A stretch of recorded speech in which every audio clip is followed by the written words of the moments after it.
Right Delhi సహా 6 రాష్ట్రాల్లోని 58 స్థానాల్లో 6వ విడత పోలింగ్ కొనసాగుతుంది. ప్రముఖులందరూ కూడా తమ ఓటు హక్కు వినియోగించుకుంటున్నారు. ఇక పూర్తి అప్డేట్స్ అడిగి తెలుసుకుందాం. మా ప్రతినిధి రాజు లైవ్ లో సిద్ధంగా ఉన్నారు. రాజు, ఇప్పటివరకు ఎంత శాతం పోలింగ్ నమోదైంది? ఎవరెవరు ప్రముఖులు, ముఖ్య నేతలు తమ ఓటు హక్కు వినియోగించుకుంటున్నారు? డీటెయిల్స్ ఏంటి వీటికి సంబంధించి?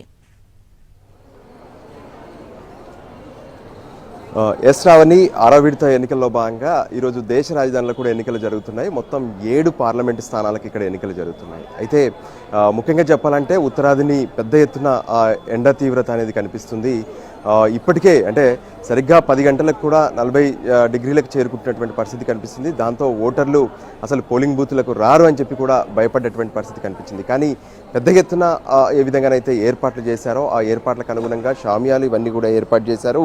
దాంతో ప్రస్తుతం మనం చూస్తున్నటువంటి క్యూ లైన్లు చూడొచ్చు. పెద్ద ఎత్తున ఓటర్లు అయితే అంటే మరింత టెంపరేచర్ పెరగకముందే ఇప్పుడే తమ ఓటును వినియోగించుకోవాలనే ఆలోచనతో ఓటర్లందరూ కూడా తమ పోలింగ్ కేంద్రాలకు వచ్చి ఓటు వినియోగించుకుంటున్నారు.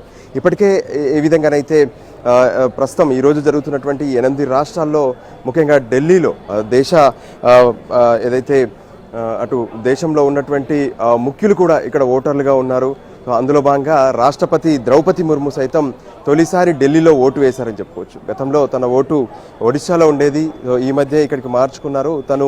తన ఓటును ఢిల్లీలో వినియోగించుకున్నారు. ఇక మరోపక్క సోనియా గాంధీ, రాహుల్ గాంధీలు కూడా ఈరోజు తమ ఓటును వినియోగించుకున్నారు. ఇక మరోపక్క ఏదైతే బీజేపీ పార్టీకి సంబంధించినటువంటి కీలక నేతలు సైతం ఇప్పటికే ఓటు హక్కును వినియోగించుకున్నారు. ప్రస్తుతం ఈస్ట్ ఢిల్లీలో ఉన్నాము మేము. ఈస్ట్ ఢిల్లీలో ఉన్నటువంటి పోలింగ్ బూతుల్లో కూడా పెద్ద ఎత్తున మనకు ఓటింగ్ టర్నౌట్ కనిపిస్తుంది. గత ఏడాదితో చూస్తే ఈసారి అంటే ఏదైతే గతంలో జరిగినటువంటి ఎన్నికలతో చూస్తే గతంలో 60% పోలింగ్ నమోదైనటువంటి పరిస్థితి కనిపించింది.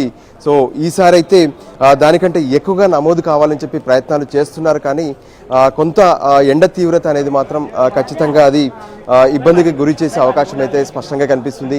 సో ఈ పరిస్థితుల్లో మనం చూడొచ్చు, ఇక్కడ ఉన్నటువంటి పోలింగ్ స్టేషన్లో మొత్తం 8 బూతులు ఉన్నాయి. 8 బూతుల్లో కూడా పెద్ద ఎత్తున ఓటర్లు క్యూ లైన్లలో నిల్చొని వాళ్ళందరూ కూడా ఓటు వేసేందుకు వచ్చినటువంటి పరిస్థితి కనిపిస్తూనే ఉంది.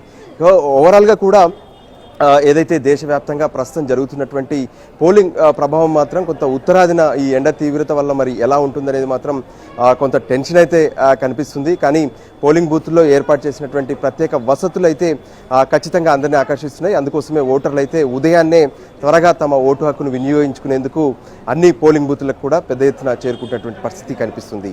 Shravani. Right Raju, thanks for the updates.